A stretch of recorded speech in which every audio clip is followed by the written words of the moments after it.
Salut, c'est Trado, content de vous retrouver pour la mise à jour de l'analyse technique de l'or et de l'argent. On va commencer comme d'habitude par les actualités.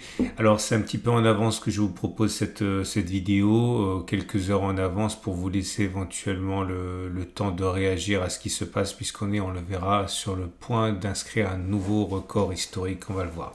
En tout cas, au niveau des actualités, trois choses. Premier article que j'ai trouvé pour vous, c'est très important. On n'en parle pas beaucoup, on en parle même très peu, c'est le shadow banking, c'est-à-dire tout le financement qui n'apparaît pas par le biais des banques, mais en fait c'est la finance de l'ombre. Et le problème de ce shadow banking, c'est qu'il n'est pas régulé comme le sont les banques. Il n'y a pas notamment les garanties dont disposent les banques. Il n'y a pas non plus le fait que on sache exactement où sont les actifs, etc. Et elles sont d'ailleurs très souvent détenues par des vraies banques, hein, les institutions qui apparaissent sur le shadow banking. C'est pas forcément des institutions troubles, hein, on trouve des fonds de pension, des compagnies d'assurance, etc. Mais en fait, on ne sait pas exactement qui possède quoi, parce que c'est pas régulé de la même manière. Et dans l'article, Tom Benoît explique que le problème, c'est que il y a une instabilité qui risque de mettre à mal tout le système monétaire. Et pourquoi est-ce qu'on en parle? Tout simplement parce que s'il y a un chaos qui se met en place, l'or pourrait facilement retrouver une bonne raison d'être détenu, hein, puisque c'est la valeur refuge type. En tout cas, bon, c'est un article qui est intéressant parce qu'en très peu de mots, hein, on fait le tour du shadow banking. On sait qu'il est extrêmement prépondérant en Chine, par exemple, hein, c'était un des problèmes. Et puis, on se rend compte qu'il y a beaucoup peut-être de dettes souveraines détenues dans le cadre du shadow banking, sans encore une fois qu'on sache exactement qui possède quoi. Sous-entendu, on peut avoir des institutions pas forcément très amicales qui pourraient manipuler et déstabiliser tout le marché financier, puisque, encore une fois, je dis pour la troisième fois, c'est pas très bien régulé, on ne sait pas qui possède quoi, hein. En tout cas, je vous laisse regarder ça. Ça pourrait bien sûr vous intéresser, notamment parce que voilà, l'or pourrait profiter de cela, même si personne ne le souhaite. Enfin, une déstabilisation, hein. Deuxième article que j'ai trouvé pour voir, le titre masque mal en fait le contenu. TDS explique dans cet article il reste toujours relativement prudent par rapport à l'or. Pourquoi on a parlé la semaine dernière? C'est parce que ce serait la fin du Trump trade, hein, on en a parlé, c'est-à-dire beaucoup ont acheté de l'or en prévision et en faisant le pari que Trump serait élu. Maintenant que Trump va sans doute être élu, il n'y a plus grand-chose à espérer du Trump trade. Bref, il y a plus de potentiel à la baisse qu'à la hausse. Et TDS explique que l'argent souffrirait aussi, mais peut-être moins à cause de ses fondamentaux. Et du coup, il y aurait un effet de rattrapage qui serait peut-être intéressant à jouer, hein. Troisième article que j'ai trouvé qui est anecdotique, mais qui n'est pas tant que ça, parce que ça montre des choses qui ne sont pas forcément visibles à l'œil nu. C'est Costco. Costco, vous connaissez sans doute Costco, hein, le géant de la distribution américain, qui maintenant commercialise par mois 200 millions de dollars d'or et d'argent. Voilà. Et voilà, il y a ce qu'on dit et ce qu'on fait. Et visiblement, les ménages, hein, utilisent Costco pour acheter de l'or. Il n'y a pas que les boutiques, et notamment parce que les frais sont faibles, notamment aux États-Unis, hein, sur ce genre de produits, hein. 200 millions de dollars par mois. Ok. Voilà, vous retrouvez tous les articles que j'ai mentionnés en dessous de la vidéo, et je vous rappelle que ce format vous est apporté par Aucoffre et Veracage. Si vous voulez acheter de l'or, vous pouvez passer par Aucoffre, vous avez un lien en dessous de la vidéo. On va passer maintenant, je l'ai dit avec un petit peu d'avance au graphe, parce que regardez, on est plus loin du tout. On peut même envisager, si la panique s'accélère ce soir, hein, de dépasser le plus haut absolu de 0,9%.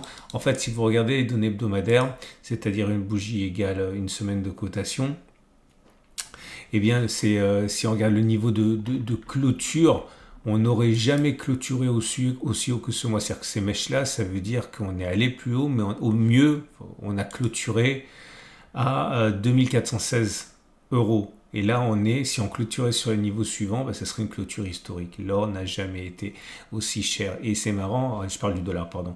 Et c'est marrant parce que les médias n'en parlent toujours pas. C'est-à-dire que là, on assiste à cela alors même qu'il n'y a pas de panique et que pour la plupart des épargnants, l'or, ça reste quand même quelque chose d'assez mystérieux alors que, voilà, il n'y a pas, il y a pas de doute. Hein. C'est une super tendance haussière et on le fait, j'ai l'impression, quand même sans emballement général. Hein. Donc la tendance de fond, je reviens sur mes données journalières. Pour l'instant, on a une tendance de fond qui est haussière et une tendance de long terme qui est haussière parce qu'on est au-dessus de la M50, au-dessus de la M200. On n'est pas en zone d'accumulation rationnelle. La zone d'accumulation rationnelle, c'est 22,89, 22,66 qui a été sollicité de très nombreuses fois. On fait les choses à l'envers. L'or libellé en euros pour le coup. Pareil, hein, je vous montre les données hebdomadaires parce que ça pourrait être intéressant.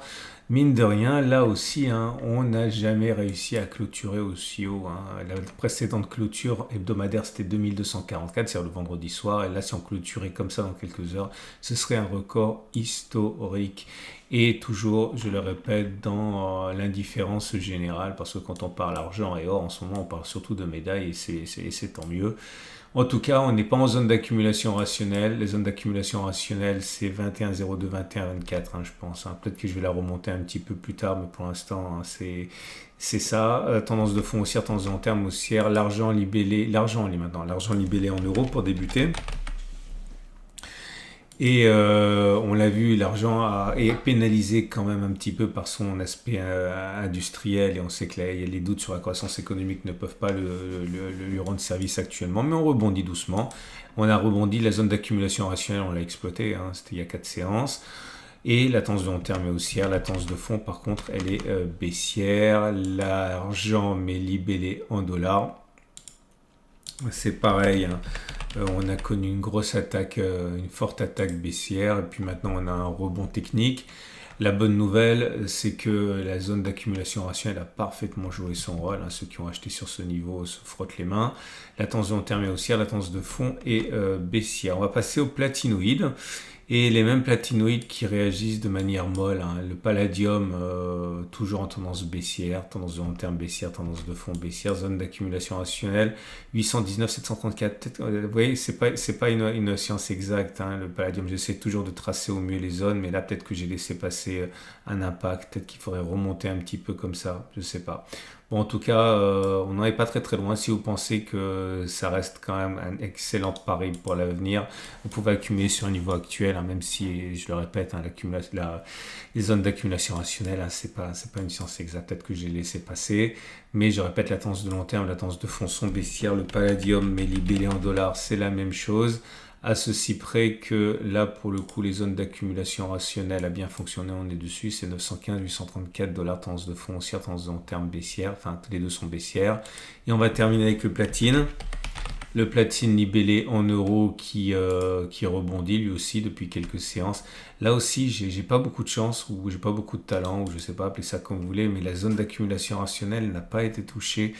Mais là, c'est tellement proche que je me demande s'il faudrait pas la remonter comme ça. Donc, je vais la remonter maintenant. De toute façon, vous avez eu l'occasion d'accumuler déjà précédemment, mais je m'en voudrais hein, d'avoir manqué de précision. Enfin non, c'est pas de bol en fait. Hein, on l'a loupé. On n'est plus en zone d'accumulation rationnelle. Par contre, la tendance de long terme est haussière et la tendance de fond, elle est baissière. Et c'est pareil pour le platine. Libellé en dollars. On est dans une situation de rebond technique. Là, pas de doute, hein, on n'était pas en zone d'accumulation rationnelle, on n'y est pas allé. La zone d'accumulation rationnelle, c'est 906, 890, tendance de long terme haussière, tendance de fond baissière. Voilà, on a fait le tour. Je vous rappelle que vous pouvez retrouver tous les articles que j'ai mentionnés en dessous de la vidéo. Vous pouvez également acheter de l'or par le biais de mon site sur Au Coffre, hein, ça coûtera moins cher, c'est une offre spéciale pour vous, les tradosoriens. Excellente semaine, c'est mis à jour le mercredi et le samedi. Pensez à liker, ça me fait plaisir. Si vous likez, eh bien, c'est bien vu par YouTube et c'est proposé. Ça donne de la visibilité aux analyses de l'or et de l'argent parce qu'il n'y a pas que les actions et la bourse, il y a aussi l'or et l'argent, et si on veut placer son argent. Donc n'hésitez pas à liker, n'hésitez pas non plus à vous abonner pour ne pas louper la mise à jour. La prochaine, c'est mercredi. Excellente semaine et à dans 3 jours.